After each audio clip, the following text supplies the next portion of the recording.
यहाँ पे हमने जो मैंने आपको सवाल दिया था बड़ा एक सिंपल सा क्वेश्चन था जिसके अंदर हमने कंपेयर एंड कंट्रास्ट करना था स्टेट और गवर्नमेंट को। दो चीजें हमारे पास थी, एक तरफ हमारे पास स्टेट है, एक तरफ हमारे पास गवर्नमेंट है। They are two different things जो हमने देखनी होती है, लेकिन हम जब मोस्टली बात कर रहे होती हैं, जब डिस्कस कर रहे होते हैं, तो हम स्टेट और गवर्नमेंट को एक ही समझ रहे होते हैं या एक ही पर्सपेक्टिव में उनकी बात कर रहे होते हैं, एक ही लिहाज से उनको डिस्कस कर रहे होते हैं। हकीकत में जो हमारी स्टेट है वो हमारी गवर्नमेंट से बड़ी डिफरेंट है। हमने जो नेशन स्टेट की लास्ट टाइम बात की थी, फरूख जिस तरह आपने कहा कि रिवाइज कर दी, तो हमने लास्ट टाइम बात की थी नेशन स्टेट के ऊपर। नेशन स्टेट के कंसेप्ट के ऊपर हमने जब ये देखा कि सबसे पहले हम जब हिस्ट्री के अंदर देखते हैं तो पहले कोई ऐसा स्टेट्स का कंसेप्ट नहीं था। आपके रिलीजन का एक चर्च का बहुत ही दौर जो है वो था और अल्टीमेटली आपकी चर्च का होल्ड था तमाम चीजों के ऊपर। लेटर ऑन जब आपस में लड़ाइयां शुरू हो जाती है, आपकी जो क्रिश्चियनिटी है उनके अंदर दो ग्रुप्स थे, एक थे प्रोटेस्टेंट्स एंड एक थे कैथोलिक्स। बल्कि एक मिनट आप रुक जाए, let's make it a sort of interactive and let me ask from your fellows so that मुझे पता हो कि उन लोगों ने उसका आइडिया उनको है। ये Maryam Gondal please unmute yourself और बताइएगा जरा कि हमने नेशन स्टेट के अंदर क्या बात की थी। वील डू दिस प्रैक्टिस कि हम हर क्लास के स्टार्ट के 10 to 15 मिनट्स के अंदर हम जरा लास्ट सेशन का जो है वो सॉर्ट ऑफ क्विज किया करेंगे। जी मरियम। अस्सलाम वालेकुम मैम। नेशन स्टेट में हम लोगों ने कल ये पढ़ा था कि ऐसी स्टेट जो अपने उसमें सॉवरेंटी में इंडिपेंडेंट हो और अपने रूल्स एंड लॉज में इंडिपेंडेंट हो, और ऐसे लोग जो सेम कास्ट, सेम रिलीजन और कल्चर जिनका सेम और उनको एक जगह पे विद इन द बाउंड्री अगर रख दिया जाए तो उसको नेशन स्टेट कहेंगे। और साथ में हमने मॉडर्न स्टेट की बात की थी, मॉडर्न नेशन स्टेट।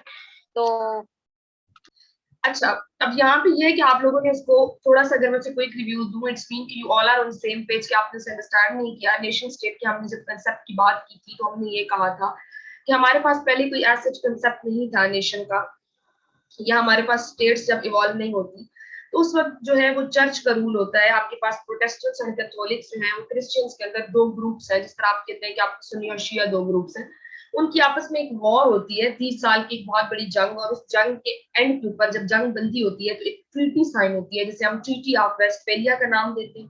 वो ट्रीटी ऑफ वेस्टफेलिया जो है ultimately that is the turning point जब स्टेट का कंसेप्ट आता है, जब स्टेट इमर्ज होती है, जिसके अंदर कुछ चीजें होती हैं, जिसमें कंपोनेंट्स होते हैं कि एक टेरिटरी होगी, जो भी आपका किंग है उसके एक स्पेसिफिक उसकी टेरिटरी होगी जिसके अंदर वो सॉवरन होगा, उसके ऊपर मुख्तारियत होगी, वो लेजिटिमेट होगा, वो कानूनी हैसियत रखता होगा, वहां पे खास ब्यूरोक्रेसी होगी और विद इन स्पेसिफिक बाउंड्री के अंदर एक खास कौम या नेशन जहाँ पे रह रही होगी वो गवर्नमेंट वहां पे होगी और अल्टीमेटली हम उसको नेशन स्टेट का कंसेप्ट कहते हैं। ये हमने चीज अंडरस्टैंड की थी और हमने फिर मैंने आपको एक असाइनमेंट दी थी कि आपकी स्टेट और गवर्नमेंट के दरमियान कौन कौन से डिफरेंसेस होते हैं और आपने उनमें कौन कौन सी चीजों को लेके चलना होता है। उसके हवाले से ही हम आज बात करते हैं। जिस तरह उमामा का मेरे पास पेपर है रिगार्डिंग क्वेश्चन अटेम्प्टिंग, मैंने आपको पहले दिन भी बताया था कि क्वेश्चन अटेम्प्ट करते हुए try to make this thing sure कि आपने आउटलाइन मेकिंग करनी होती है। Now what is an outline making? Outline making से मेरी यहाँ पे मुराद ये है कि आपने उस पेपर के अंदर जितने भी इंपॉर्टेंट पॉइंट्स एलाबोरेट करने होते हैं उनको आप इनलिस्ट कर देते हैं in the form of content जो कि आपके पेपर आपकी किताब के स्टार्ट में होता है, तो वो आपकी आउटलाइन है। अब आपने इंट्रोडक्शन में सबसे पहले लिखा कि स्टेट क्या होती है, उसके बाद आपने लिखा कि state can be used to refer as a whatever secular branches of government within a state, और गवर्नमेंट जो है वो ग्रुप ऑफ पीपल है कि जो उसको एडमिनिस्टर कर रहे हैं। बेसिकली आपकी जो गवर्नमेंट है उसके थ्रू स्टेट अपने आप को एक्सप्रेस करती है।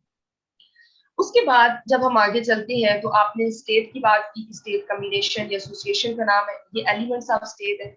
ये इसी तरह मजहूर हाकिम ने अपनी किताब में लिखे हैं, फिजिकल एलिमेंट्स है या बाकी है। गवर्नमेंट है और फिर ब्रांचेस ऑफ गवर्नमेंट है जिसमें लेजिस्लेचर, एग्जीक्यूटिव और जुडिशरी।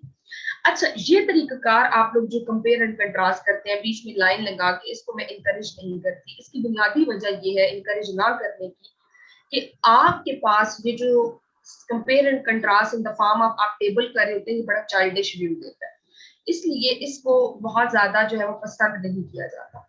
अब इसमें आपने क्या करना है, फॉर एग्जाम्पल पहली बात आपने यहाँ पे ये की कि आपने पॉपुलेशन की बात करनी है, आपने टेरिटरी की बात करनी है, आपने फॉर्म की बात करनी है, आप उस एक हेडर को उठाएं, उस हेडर को आप मार्कर के साथ लिस्ट कीजिए, नीचे उसका स्टेट के ऊपर पर्सपेक्टिव लिखिए और फिर गवर्नमेंट के ऊपर पर्सपेक्टिव लिखिए। This is an ideal way of doing it. अच्छा जी, yesterday we was talking about the प्लेटो। हम प्लेटो के ऊपर बात कर रहे थे, हमारा वेस्टर्न पॉलिटिकल फिलोसोफर। मैंने एक इसके ऊपर रीड भेजी थी कि आप लोगों को कि जो एक्सटेंसिव रीडिंग के लिए आप अगर अंडरस्टैंड करना चाहते हैं, हम जब वेस्टर्न पॉलिटिकल थॉट का स्टार्ट करते हैं तो हमारे पास जो पहला फिलोसफर है वो प्लेटो है, और हमारा कोई भी ऐसा पेपर नहीं है अगर हम पास्ट पेपर्स को उठा के देखें कि जो प्लेटो या अरिस्टोटल से खाली। ठीक है, हाँ, आप 2019 का जो मेरा पेपर था उसके अंदर नहीं था, क्योंकि लेकिन उस दफा की जो पेपर्स हैं they are not go to the paper के आप उनको फॉलो करें। दैट इज अ स्टोरी जो हम बाद में डिस्कस करेंगे। हमारे पास जो वेस्टर्न पॉलिटिकल थॉट स्टार्ट होती है वो प्लेटो से स्टार्ट होती है। कल जो मैंने बात की थी उसको मैं थोड़ा सा जल्दी से समराइज कर देती हूँ। फिलोसफर के हवाले से मैंने आप लोगों को एक बात बताई थी, उसको आप लोग हमेशा याद रखिएगा। कोई भी फिलोसफर आप पढ़ रहे हो तो एक उसका आप वन लाइनर लिख लीजिए कि every philosopher is the product of its time. हर एक जो फिलोसफर होता है वो अपने वक्त की पैदावार होता है, वो अपने वक्त की पैदाइश होता है, और उसको उसका वक्त जो है वो बनाता है। जो हालात होते हैं उस वक्त के, जो सिचुएशन होती है, अल्टीमेटली उसका उसके ऊपर बड़ा इन्फ्लुएंस होता है, और उस सिचुएशन और उन हालात का असर हमें उसकी राइटिंग्स के अंदर नजर आता है। हम आप लोग अगर देखें तो फॉर एग्जांपल आप जब मैट्रिक या एफएससी कर रहे थे तो आप शुहरा जो मुख्तलिफ शायर होते थे या शुअरा होते थे उनको आप जब पढ़ते थे और उनकी आप तशरीह करते थे या ट्रांसलेशन करते थे, तो एक चीज आपके पास आती थी कि आप ये कहते थे कि उस वक्त के दिल्ली के हालात, दक्कन के हालात, फलाने हालात जो है उनका बड़ा असर हुआ है आपके फिलोसफर के ऊपर, आपके शायर के ऊपर, और उसकी शायरी के अंदर हमें वो गम, गुस्सा, गजब, सारी चीजें नजर आती है। सिमिलरली जो आपका फिलोसफर है उसके अंदर भी हमें ये चीजें नजर आती है। कल मैंने जो आपको बताया था प्लेटो जो है वो हमारा फर्स्ट, हम पॉलिटिकल थॉट उससे स्टार्ट करते हैं। प्लेटो हमारे पास एक एथन फैमिली जो है, एथेनियंस, यानी कि आप जिस तरह कहते हैं कि आज फलां जो है वो मलिक फैमिली, चट्टा फैमिली, बलोच फैमिली, फलानी फैमिली, सिमिलरली वहां पे जो ग्रीक सिटी स्टेट थी या ग्रीक्स जो थे जहां पे रहते थे, यूनानी जिनको आप कहते हैं, उनमें एक फैमिली थी जिसको आप कहते हैं एथन्स, वहां पे रहने वाला था, और उधर से प्लेटो बिलोंग करता था, अथेनियन फैमिली से। अथेनियन का मतलब वहां पे आप ये समझे कि एक कौम है, और उसका जो बाप था वो मजदूर था, काम करने वाला था, और वहां पे जो वर्किंग क्लास होती है उसको हम कहते हैं अरिस्टोक्रेट। तो प्लेटो आपका जो जनाब है वो है अरिस्टोक्रेटिक फैमिली से बिलोंग करता था, अथेनियन था। प्लेटो जिन हालात में पैदा हो रहा है, बढ़ रहा है, वहां पे अगर आप ये देखें तो जिस तरह आप, मैंने डिटेल रीड में भेजा, तो प्लेटो के जिस जगह पे प्लेटो रहता था वहां पे जो रूल था वो एक इमेच्योर का रूल था, करप्ट का रूल था, काबिल हुक्मरान नहीं थे वहां पे। उनको नहीं पता था कि मुल्क किस तरीके से चलाना है, उनको नहीं पता था कि मुल्क के लिए कौन कौन सी चीजें अहमियत की हामिल होती है, उनको नहीं पता था कि मुल्क के लिए कौन कौन सी चीजें इंपॉर्टेंट होती है। सो बेसिकली हम जब कल हिस्ट्री के ऊपर बात कर रहे थे, और अभी हम दोबारा इसको यहाँ पे हाईलाइट कर रहे, और था कल आप लोग भी कह रहे थे कि आप लोगों ने किसी ने पहली दफा पढ़ा, तो बेसिकली ये हमारे पास जो वेस्टर्न फिलोसफी की जो असल बुक है, बर्टन रसल की लिखी बुक है, and that is a very complex book but that is a masterpiece book. वैसे आप लोग तो बर्टन रसल को सिर्फ अनपॉपुलर ऐसे से जानते हैं, लेकिन बर्टन रसल की वेस्टर्न फिलोसफी की ऊपर बहुत अच्छी किताब है। हमारे पास जो प्लेटो का कंसेप्ट, हमने जो वो लोग की जिनकी कल क्लास मिस हुई, मैं आपको बताऊं कि प्लेटो सबसे पहले जो है वो उसका निक नेम जो था वो प्लेटो था, असल नेम उसका एरिस्टोटलीस था। वो एथेन फैमिली से बिलोंग करता था, एक एरिस्टोक्रेटिक फैमिली से बिलोंग करता था, सोक्रेटिस का शागिर्द था। प्लेटो जब पैदा हुआ तो वो वाले दिन थे कि जब पेलोपोनेशियन वॉर हुए। अब पेलोपोनेशियन वॉर क्या थी? अब प्लेटो, मैंने आपको क्या बताया कि ये हमारे पास ग्रीक सिटी स्टेट एथेंस थे, यहाँ पे एथेनियन से बिलोंग करता था। तो जो हमारी पेलोपोनेशियन वॉर थी वो स्पार्टन्स और एथेंस के दरमियान वॉर थी, जिस तरह आप कहते हैं इंडिया और पाकिस्तान के दरमियान जंग थी। इसी तरह अब जो स्पार्टाज है, स्पार्टा एक जगह का नाम है, वहां पे रहने वाले स्पार्टन्स हैं, इसी तरह जो एथेनियंस हैं वो एथेन के रहने वाले जो लोग हैं, उनके दरमियान में एक जंग होती है जिसे हम पेलोपोनेशियन वॉर कहते हैं। ठीक है, अब ये प्लेटो की जो आइडियल स्टेट है, उसने कहा कि आइडियल स्टेट में दो चीजें होती, मैंने आपको पहले बताया क्लास डिवीजन और फंक्शनल स्पेशलाइजेशन। पहली चीज ये है कि उसने कहा कि इंसान के अंदर तीन ट्रेड्स होते हैं, एक उसकी लस्ट या एपेटाइट जिसको आप कहते हैं, जूद हार्मोन इसको एपेटाइट लिखता है, कुछ लोग इसको लस्ट लिखते हैं राइटर्स, कुछ इसको डिजायर लिखते हैं, लेकिन इनमें वर्केबल है। तो जिसके अंदर ये डिजायर या लस्ट या एपिटाइट ज्यादा होगी वो हमारी आर्टिसन या वर्किंग क्लास होगी, और अल्टीमेटली उन्होंने लेबर का काम करना है, उनका टास्क ये है कि वो लेबर वर्क करें।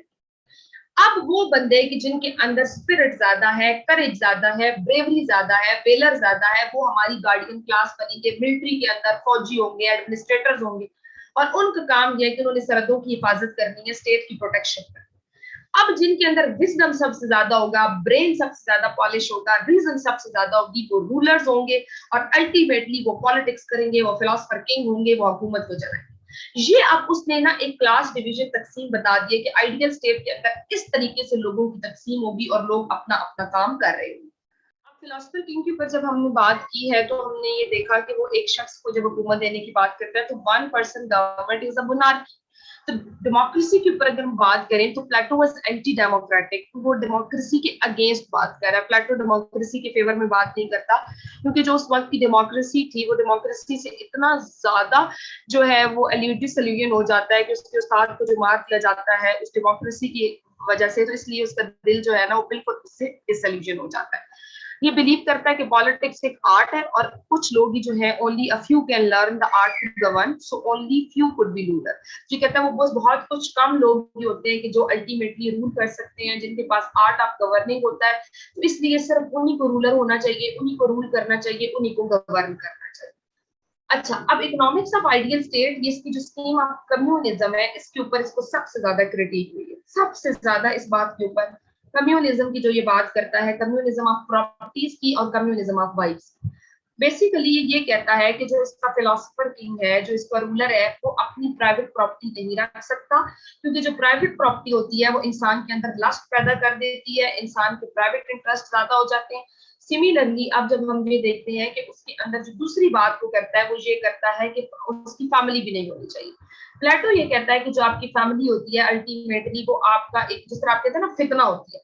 तो अगर वो बीवी होगी या बच्चे होंगे तो फिलोसफर किंग जो है वो स्टेट को सही तरीके से नहीं चला सकेगा, और फिलोसफर किंग का काम यह है कि उसको स्टेट चलानी है, इसलिए उसकी कोई परमानेंट फैमिली नहीं होनी चाहिए। लेकिन उसने एक बात ये की थी कि जिस तरह अब आप देखिए ना, एनिमल्स के अंदर आप सेलेक्टिव ब्रीडिंग कराते हैं, कोई खास किस्म का जब आपने जानवर चाहिए होता है तो एक सही नस्ल बनाने के लिए, तो प्लेटो साहब ये कहते हैं कि आपको अगर ये लगे कोई खास ट्रेड्स आपने बच्चों में मुंतकिल करवाने हैं तो आप सिलेक्टिव ब्रीडिंग करा सकते हैं, लेकिन कोई परमानेंट फैमिली आप नहीं बना सकते। फरा आप क्वेश्चन करेंगी, फिर रिमशा करेंगी और फिर फर्क करेंगे, वन बाय वन आप लोग अपने क्वेश्चन करेंगे। क्वेश्चन आपको मिल गया? रिमशा आप पूछे। मैम मैंने आपसे क्वेश्चन करना था कि हमारे पास रिकमेंडेड बुक्स हैं जो आपने हमें ग्रुप में शेयर किए हैं, 2 बुक्स हैं, और अभी आपने कहा कि मतलब हमारे पास डिफरेंट फिलोसफर्स हैं तो उनकी बुक्स हैं जो जिसमें से हमने उनकी एमसीक्यूज बुक्स नहीं आते हैं। पढ़नी, हमने उनकी बुक्स नहीं पढ़नी, हमें सिर्फ उनकी बुक्स के नाम पता होने चाहिए। ऐसे नहीं है, आप लोग कंफ्यूज कर जाते हैं। फिलोसोफर की किताबें हमने नहीं पढ़नी होती, हमने किताबें सिर्फ वो पढ़नी है, फिलोसोफर की किताब का नाम एमसीक्यूज के तौर पे आपको आना चाहिए जो कि उसके अंदर ऑलरेडी मेंशन है। इस तरह तो हम करने लगेंगे तो हम फिर पता नहीं, अगर आप मास्टर्स या एमफिल भी पॉलिटिकल साइंस में करें, पीएचडी भी करें, तो स्टिल आप इनकी किताबें नहीं पढ़ते, हम इनकी फिलोसफी का क्रक्स पढ़ते हैं। ठीक है।